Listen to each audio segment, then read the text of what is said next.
आई जा भैया, हम धीरेन्द्र बिहारी जिला बक्सर से आप लोगों के बीच में एक बहुत ही प्यारा होली गीत लेके आई बानी, जवन की गोकुल नगरी में भगवान श्री कृष्ण जी अपने सारा गोपियन के साथ होली खेल रहल बानी।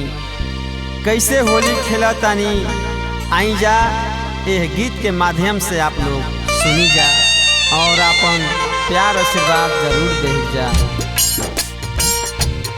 उड़े रंगावा गुलाल अबीरा जोगिरा गुंजे गोकुल नगरी, जोगिरा गुंजे गोकुल नगरी है।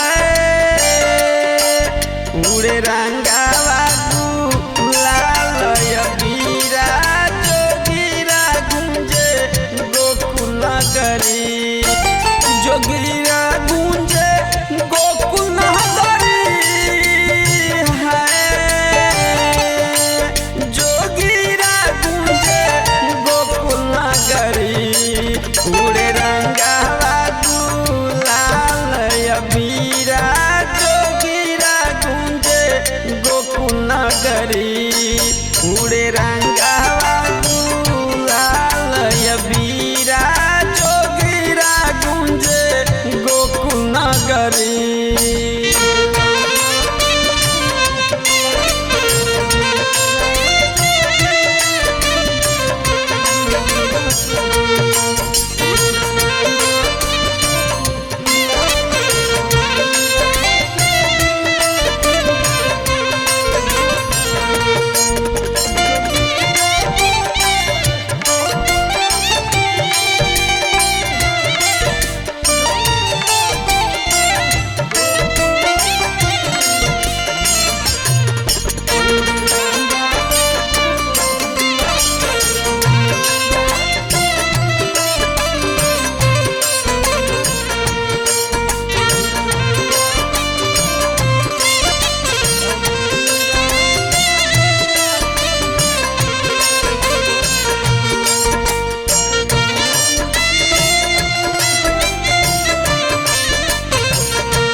खेल कन्हाई होली गोपियन के संग में, धरती गगन आज रंगल सात रंग में।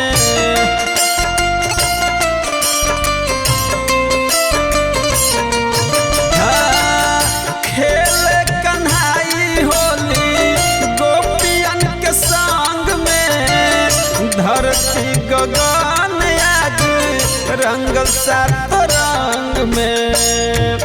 कान्हा खेले होली यमुना के तीरे, जोगिरा गुंजे गोकुल नगरी, जोगिरा गुंजे गोकुल नगरी है।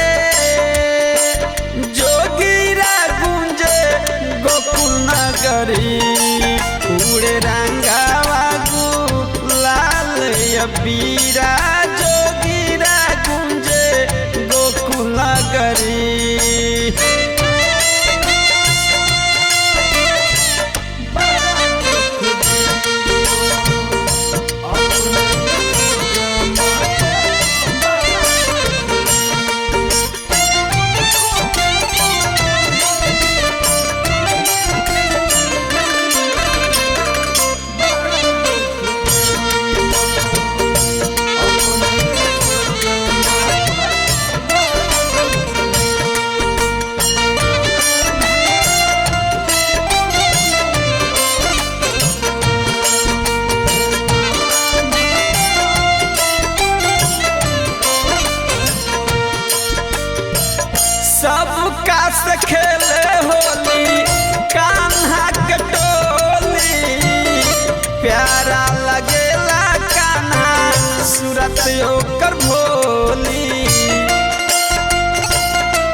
सूरत ओकर भोली, बाजे गोकुला में ढोल मजीरा, जोगीरा गूंजे गोकुल नगरी, जोगीरा गूंजे गोकुल नगरी है,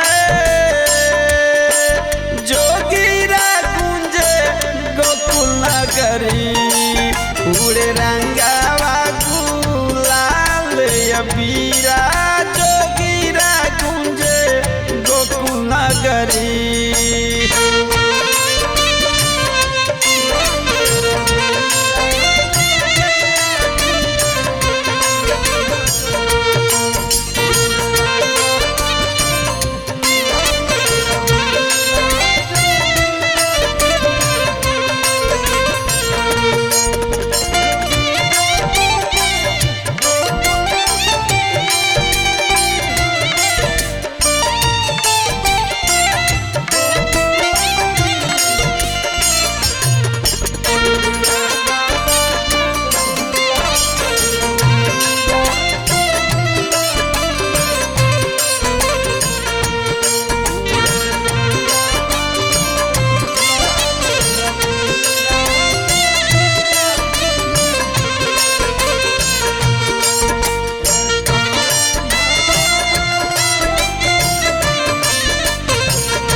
दूसरे के रंग गुलाल लगावे,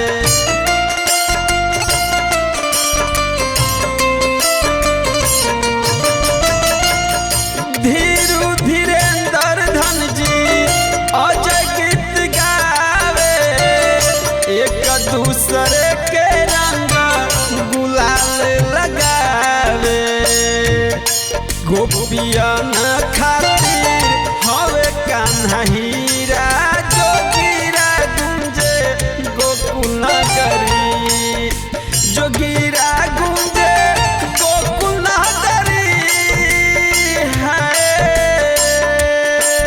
जोगीरा गूंजे गोकुल नगरी। उड़े रंगावा गुलाल अबीरा, जोगीरा गूंजे गोकुल नगरी, उड़े रंगावा गुलाल अबीरा, जोगीरा गूंजे गोकुल नगरी, जोगीरा